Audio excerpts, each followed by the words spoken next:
Another week, another cup of tea.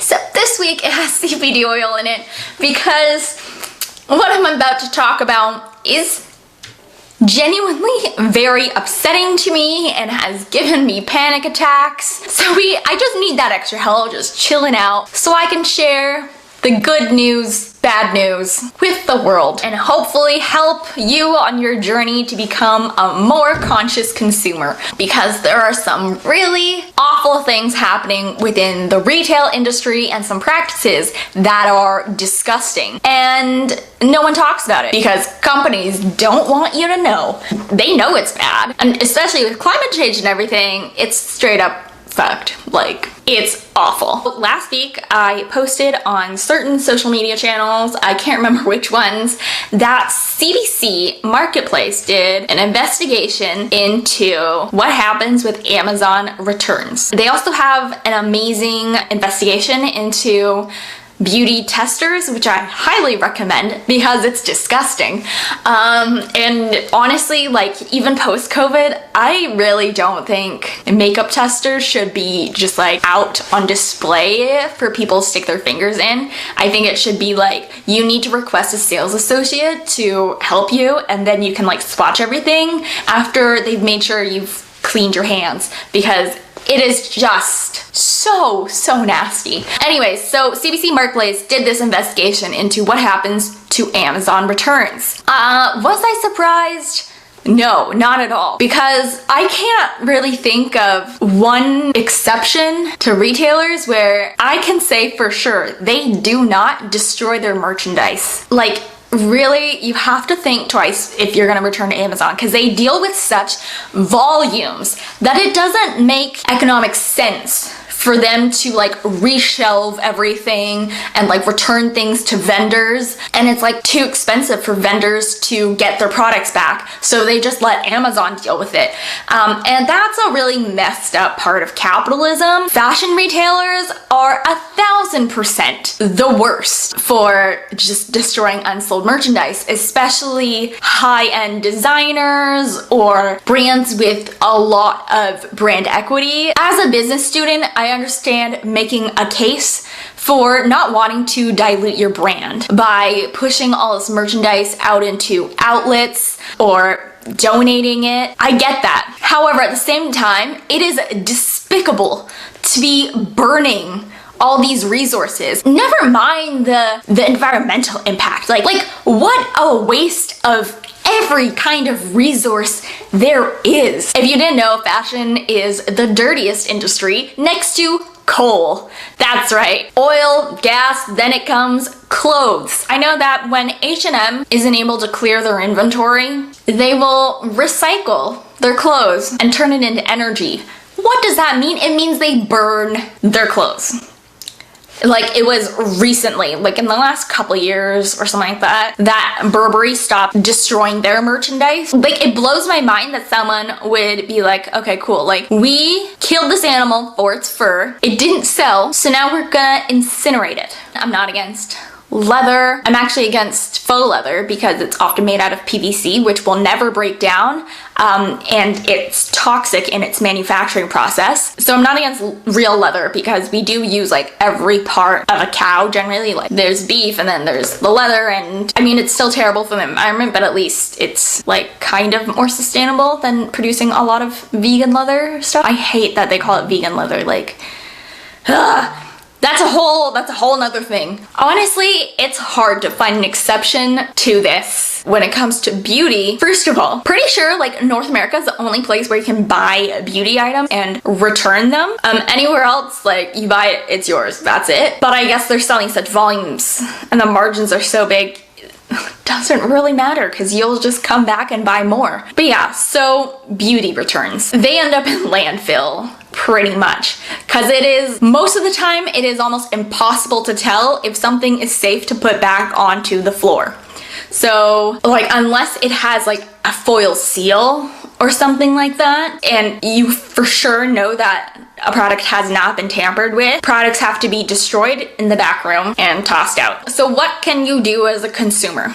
Create less demand. You know, if this whole phenomenon exists because of capitalism, then use capitalism against these retailers and stop buying from them. Like, buy used clothes. There's basically a marketplace for everything, that you can buy something that's already in existence. And I don't think there's like a perfect solution. Like, I don't like using Poshmark, for example, because there's all kinds of user experience issues and not like a great platform culture. So yeah, the only thing we can really do is see if we can source things without creating more demand. When it comes to beauty products, it's even harder because it's really hard to buy from someone and know that it's not a counterfeit. You can always ask for a proof of purchase. So that's definitely one of the biggest issues that I'm going to be addressing with Glow Marketplace, because it's just something, it's specific to the beauty industry. Like,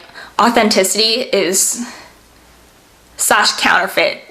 counterfeiting is big business, and like, what can you do? The only solution I have to it is to centralize all the secondary market sales into one place so that it's easier to identify who the bad actors are and who the repeat offenders are. That's something I've been working on for a while, and how to use technology to really solve that problem. We have to think of ways to get retailers to think in more of a circular economy. Like, it's not just about manufacturing, getting your product in the hands of customers. You should be responsible for what happens to that product throughout its entire lifespan. Well, what happens when the customer is finished with the packaging? Like, what do you do? And when it comes to so many beauty products, like, it's a lot of the packaging just isn't recyclable. Pumps are actually a huge problem. Like, I'm just talking about like a squirting thing, because it's not made out of a single plastic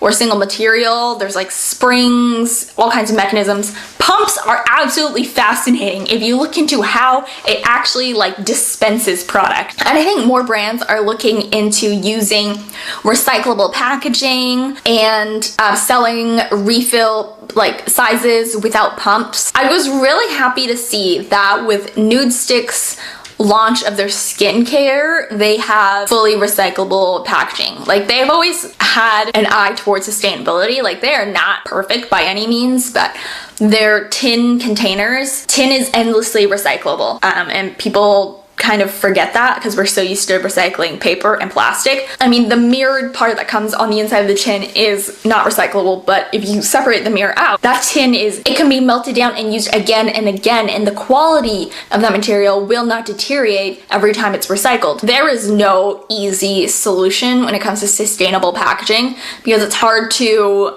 balance, say for example, using a heavier recyclable material like glass versus the transport costs that it takes, because glass is heavier, might take up more room, and then you have to think about the carbon emissions that comes from the transit of that product. I mean, I'm really no expert, but I just felt it was really important to kind of just like sit here and just chat about how we all need to think about returning shit and buying stuff and creating more demand for whatever it is that we've purchased. Like, there have been days where I've worked retail where I've left feeling sick from the amount of trash that I see being put out on the curb just from packaging shipment. Like, I've always heard people say, oh, I don't like buying online because everything comes in its individual little plastic bag. I'm like, that's exactly how it arrives at the store too. We just toss out all the trash so you don't see the excess.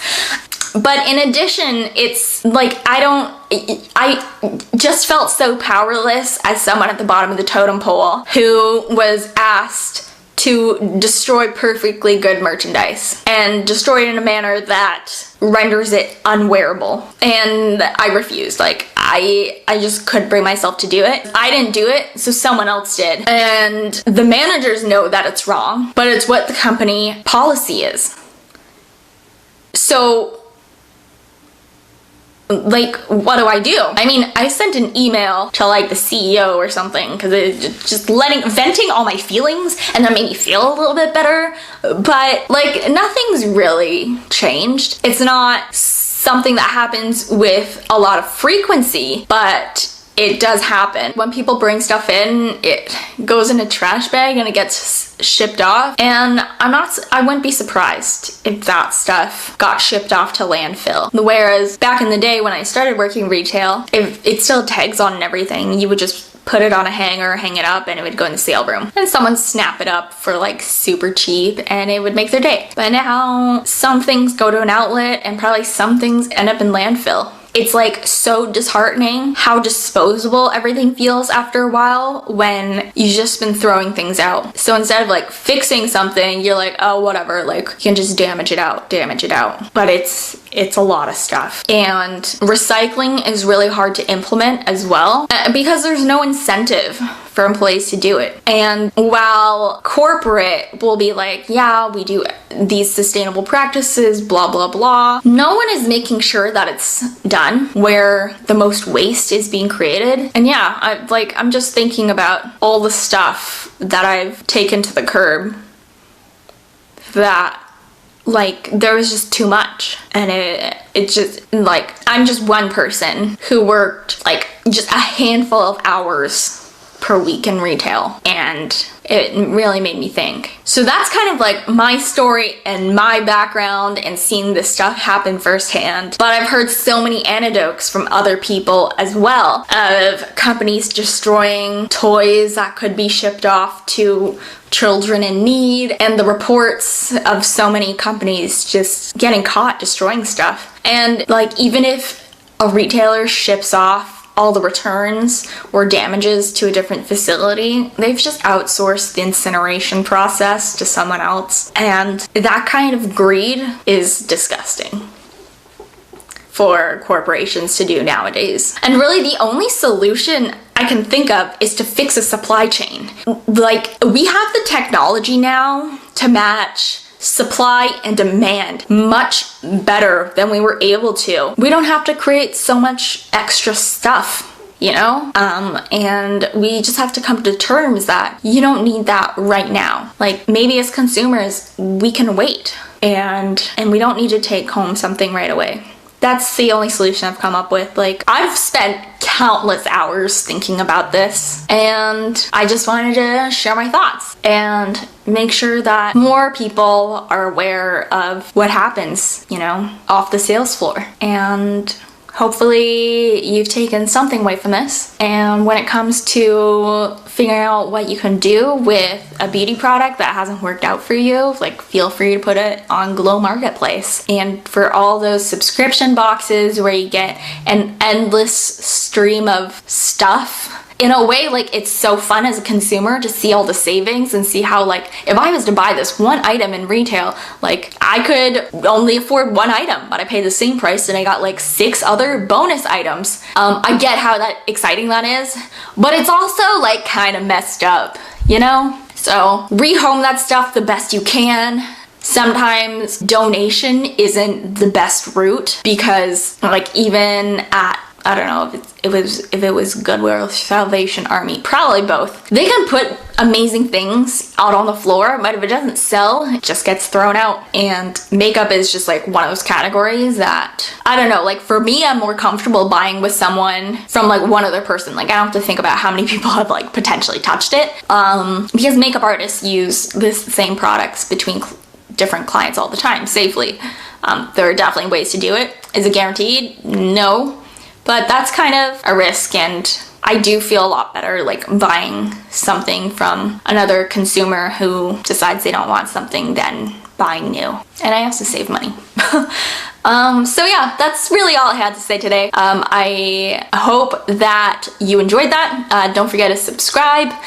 Follow me on all the different social channels because like, I don't have that many followers on Twitter. Not that many subscribers, feeling a little bit like a loser.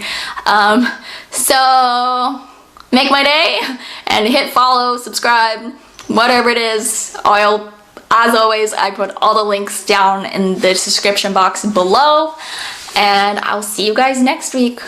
Bye.